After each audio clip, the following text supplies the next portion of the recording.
How's it going, GamersBeverage Nation? This is Magnitudex, and we are playing some Assassin's Creed 3. This is simple deathmatch on Virginian Plantation. Now, it's been a little while since I actually did a video for you guys. I know it's been about a week or so. I got a little bit of sidetracked with some things I wanted to do. I did a little bit of a live stream on the previous weekend, which I think maybe lasted for about 20 to 30 minutes. I was actually just testing out the Elgato software, trying to see how well um, the streaming feature for YouTube work, because a lot of the times when you stream to YouTube, you actually have to use Wirecast, which is the software that Google develops. And I just wanted to test it out, see how it worked. I didn't really know how to set it up at the beginning, so you might have seen a few things pop up on your timeline or whatnot, but I did end up getting it to work. A lot of people kind of said it was problems with the actual streaming itself. It was a little bit slow, and the video froze a few times. And I think maybe it was because of the fact that I was streaming and playing the game at the same time through not the best internet connection in the world, because I'm not actually home right now. I am actually living in the city, Toronto, where I have my placement at a hospital for what I'm going to school for. So I'm only here for another week or so, and then I'll be back home, be able to actually use a more powerful computer that I have at home to actually render videos a lot quicker, and I'll be able to upload videos a lot quicker. So maybe that's my kind of downfall to the fact that the live streaming feature didn't work as well as I wanted it to. I'll definitely try it out again at home, and maybe we'll do some ACB or ACR open lobbies. So it all depends on how everything falls into place. I definitely want to do some coverage on Assassin's Creed 4. I know E3 is coming up next week, and a lot of people are pumped for new games, finding some new stuff out about consoles. I know there's been a lot of hate about the Xbox One, about the fact that it's always watching, it's always on, and their DRM, or their ridiculous DRM policies that they've come out with recently, how you cannot share games with your friends, or you can just share it once and that's it.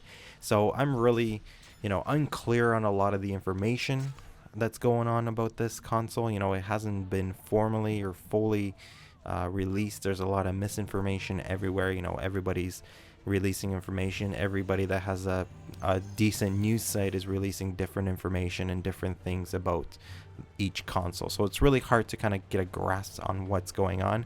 So until I hear from Microsoft, I hear it at their E3 press conference, or I hear all 100% of the details from Microsoft, then that's when I'll believe things. And the same thing goes for Sony. I'll reserve my judgment for both of the next generation consoles until I get all the information. But I am a PlayStation guy, so I am mostly playing on Sony consoles, and to be honest with you guys, I will more than likely probably stay with Sony within the next generation, playing some PS4.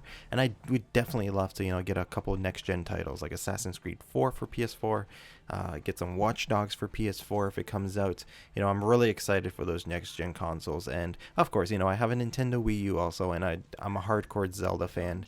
I would definitely love another Zelda game for that Nintendo generation. So I love that as well. So, but nonetheless, guys, let's move on to another topic. I don't really want to talk too much about the next generation. I did that in a previous video, and I felt that it's too early to say anything about those consoles or those next generation games. I mentioned it earlier. If you guys want to watch the video, there's going to be an annotation at the top. So check out the video. I gave you my 2 cents about it. But let's move on to the next topic that I really want to discuss with you guys. So my next topic for this video is, who is your favorite AC commentator? Now, I've been around for a very, very long time. I think it's from the Assassin's Creed Brotherhood days, when the actual beta was out for that game. That's how long I've been around for. And I've been doing videos maybe just as long as that. And there's been tons and tons of people that have gotten into the commentary business, have been YouTubing for a while. Some started in the AC Revelation days, and then the AC3 days, with the fact that recorders have gotten a lot cheaper, a lot more accessible, and there's a lot better recorders out now that everybody and their grandmothers are recording videos nowadays. So with that being said, who is your favorite Assassin's Creed commentator, or player or person you love watching. You love watching their videos. And with that being said, if I had the chance to actually sit down and maybe do a dual commentary with them, who you would want to hear me talk to, maybe I can get some information about them, maybe things you want to learn about them, maybe how they got their start, or when they decided to do Assassin's Creed videos, maybe other games that they play or other channels that they have and they use and record videos for. So let me know down in the comments. It's going to be another commentary feature episode like I do on every one of my episodes nowadays. I will always feature the comments from the previous video, and just let me know what you guys think. Personally, one of my favorite commentators that I like to listen to all the time is someone by the name of Ghost Robo. I find him very interesting. I love watching his commentaries, his walkthroughs. He's a really great commentator. I think he started along the same time when I did my PS Next Generation channel, which was around the 2010-ish, October, September time. And he's blown up since then. He's part of, I think, the Machinima Network.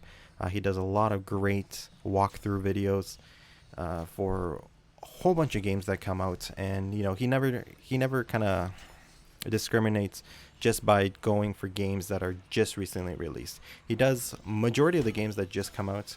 That's mostly where a lot of the YouTubers make their money on, because a lot of people want to see these new videos that are coming out right away.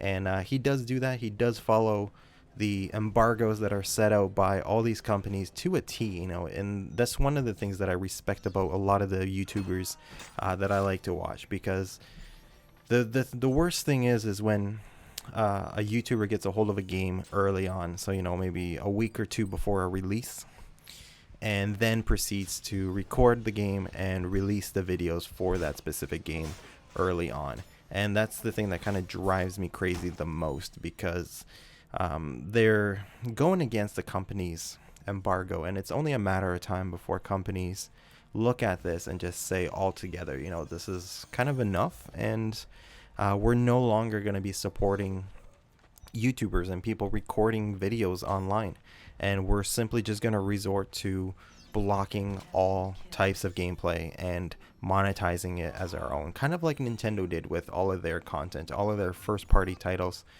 They decided to just flat out be like, listen, if you're gonna take games and record them and do walkthroughs of our content, we're gonna monetize it under our name, and we're gonna be the ones that are gonna be profiting off of it. And I kind of see this also happening for a lot of games that come from third-party publishers, like let's say Naughty Dog or Ubisoft, or Microsoft Studios even has a clause in their terms of service that states like you technically should not be posting their game content and be making money off of them. And if people proceed to just completely ignore these embargoes that these companies have, and a lot of the times it's by the only reason or the only time you're able to put up a video game or a walkthrough is once the game's been released across worldwide at the same time. So a lot of the times you mostly have to wait for the Pacific Standard Time, time when the game comes out in California in the US or Vancouver in Canada. That's the latest time that you have to wait until that game comes out. And I know that AC, I think, had a little bit of a scattered release on a lot of its titles, where it may have came out a day later in Europe. But that's the kind of the thing that I look for in a YouTube commentator. If it's somebody that I respect, that puts their content up at a proper time and respects these embargoes and does, commentaries that are actually pretty interesting. I like listening to their voice. I like listening to the things that they say and, things they talk about. And it's not always just gameplay. Maybe they talk about their life. Maybe they do some vlogs. Maybe they do something interesting. That's stuff that I like to watch. Another person I do enjoy, apart from Ghost Robo, which is purely just a gaming channel, I do watch Unbox Therapy, which is a guy that's actually based out of the town that I'm living in, or the city that I'm living in right now, Toronto. He does a lot of unboxings. He visits the same places that I visit while I'm here. There's a Best Buy not too far away from me. There's a Future Shop. He gets some exclusive access to some new technology from different companies, and he does unboxings in it. And I think it's really elegant in the way that he does it. You know, nice little white backgrounds and smooth camera movements, high quality. He explains the product pretty well. He gets it from every single angle, and he shows, you know, amazing views of that product, and it almost every single time that I watch it, it almost makes me want to purchase that product right there. So but that's about it, guys. Those are my two favorite YouTubers, the people that I generally watch on a constant basis. And I guess I'll throw in also, there's another person, Sexy Phil, or you know, Philip DeFranco. I do watch his channel quite often, and it's purely just for news, and I really enjoy it. So, but here are the comments from the previous video. So when I asked you guys what's your favorite map, persona, and game. So here are the comments, guys. Hopefully you guys enjoyed this video. I'll have another one very, very soon, hopefully, if I'm not too busy. And until later, guys, I am Magnitudex, and as always, stay thirsty.